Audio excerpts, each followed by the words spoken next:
Welcome to Tea and Games.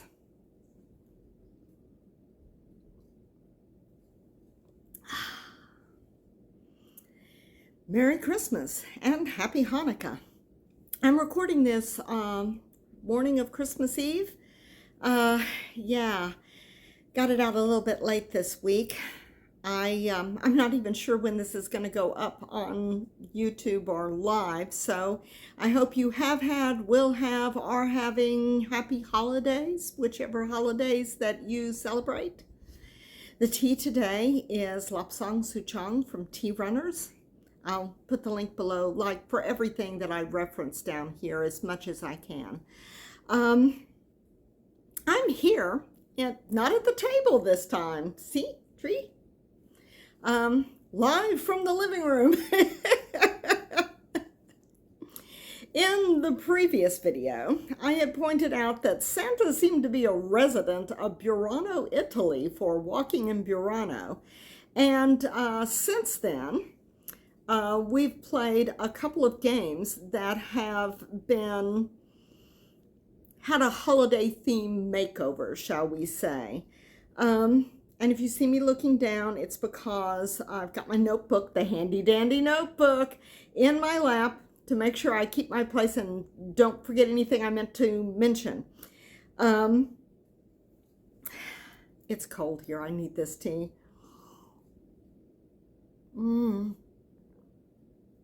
It's nice and smoky, like a campfire. And we really need that because, yeah, we've been having freezing temperatures. The winter storm did not spare us, even though we are pretty darn far south. And the kind of freezing temperatures we're having is not usual here. So it's like everything is dying and friends are having pipes burst. So it's kind of a grim Christmas for some people. But so far, my husband and I have come through okay. And we are hoping that perhaps Santa will bring us some games. Ooh, that would be nice.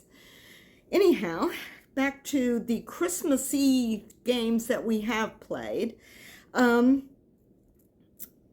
going to be kind of behind the scenes in this video because I'm mostly going to just be putting in photo inserts and kind of narrating, but I will pop back onto the screen at the end for some final words here. The first game that I wanted to show you is Patchwork Christmas Edition.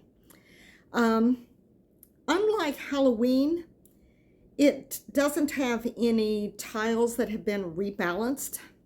It's, I think, very similar to the original. The buttons are still buttons. And the board isn't double-sided like it was in Halloween. It comes with a polyomino cookie cutter, though, which is kind of fun. So, I mean, you can gamify your game day snacks with it any time of the year, really. I mean, the cookie cutter shape is not a specifically Christmas shape. It's a polyomino. I love the colors of this version of Patchwork, and I like the theme of presents and wrapping paper and the little red tree marker. The player pieces are a muted silver and gold. The only thing I could think of that could have made this version of Patchwork any better in terms of being a holiday version, and it is specifically labeled Christmas Patchwork, but it would not have been that difficult to have made this more broadly a holiday version. If they had made the board double-sided with, say, blue and white, which are Hanukkah colors, and leave the silver and gold to indicate the player colors. I mean, Hanukkah has presents too, so the present theme wouldn't have been completely out of line. And it would have made this version of the game a little more seasonally appealing to even more players than it is now.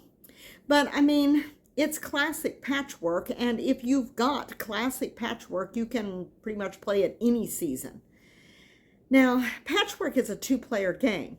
If you're looking to get some holiday cheer on the table for more people, and let's face it, Christmas time, a lot of times you've got more people around the table. We also played the Winter Wonderland expansion for Welcome To, We recently got the dry erase expansions, which has Halloween, winter, spring, and summer. And it comes with 4 boards, dry erase boards for each season. And the back side of those boards are the base game, so you can play with up to 16 of the non-holiday version for the seasonal dry erase pack. There are 3 new cards for the Winter Wonderland expansion. Here are the 3 cards. Bring up the insert there and let you look at them. And here is the explanation of what that iconography means for those 3 cards. You will not be using all 3 cards when you roll this expansion into the base game. What you're going to be doing is you will put out the planning cards for 1 and 2, and then you will sub in one of these 3 randomly chosen, or maybe not so randomly chosen. We kind of looked at them and I said, ooh, I don't know. It's like for our first game, certainly we were not going to go random. We went with the one that we guessed would be easiest, and that was maybe not a correct guess, but still, you will sub one of these in for the number 3 city planning. And also you score additionally for lights. Now, there aren't any lights on the board.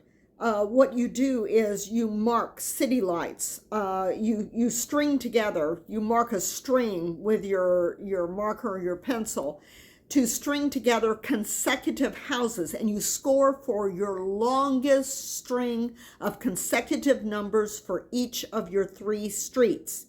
In addition to trying to fulfill the new city planning card.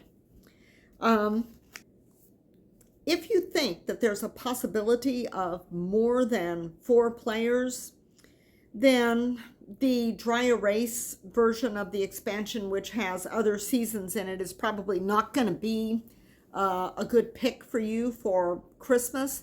You should probably just look around and pick up the winter expansion. It exists as a separate expansion. I think it's just called Winter Wonderland, and it comes with a pack of 50 sheets instead of dry erase boards, and so you can play up to 50 people at one time. If you have more than 50 relatives descending upon you during the holidays, you should perhaps consider just packing the game into a suitcase and fleeing. I hope everyone stays safe and warm this holiday season. Keep looking off to the side. I'm a little distracted by the Christmas tree on the screen here, so that's why my gaze keeps wandering here. Tree turned out nice. It looks good up against our wall of fun, as we call the Cowlex shelves. I hope everybody stays safe and warm. We are having some pretty brutal winter weather, particularly in certain top parts of the country right now. And I really hope everybody out there is okay. And I hope you all have a very happy new year. I don't plan on making any videos between now and the new year, but if Santa brings me stuff, then you may see some pictures in the community tab. And they should show up in the feed, but they tend to get buried in the feed, so it's best just to click over and look at my community tab every now and then for pictures and posts and things like that. I also post polls in the community feed sometimes. So you'll be able to see me in the community tab between now and the new year, and I will also be posting in Matchin' Game, the social network for board gamers. You can find me and friend me there. And I'll put links to things I've mentioned down below. And I hope everyone has a good holiday season, a good winter season, and that we all come through safe and well and warm into the new year. And I will be back in the new year with more videos because this has been kind of fun and people seem to like it. And I'm having fun doing it, surprisingly enough. For somebody who started off terribly camera shy, I'm actually having some fun. And I think it's mostly because the board game community has just been so welcoming, and I am really thankful for that. See y'all in the new year. Bye.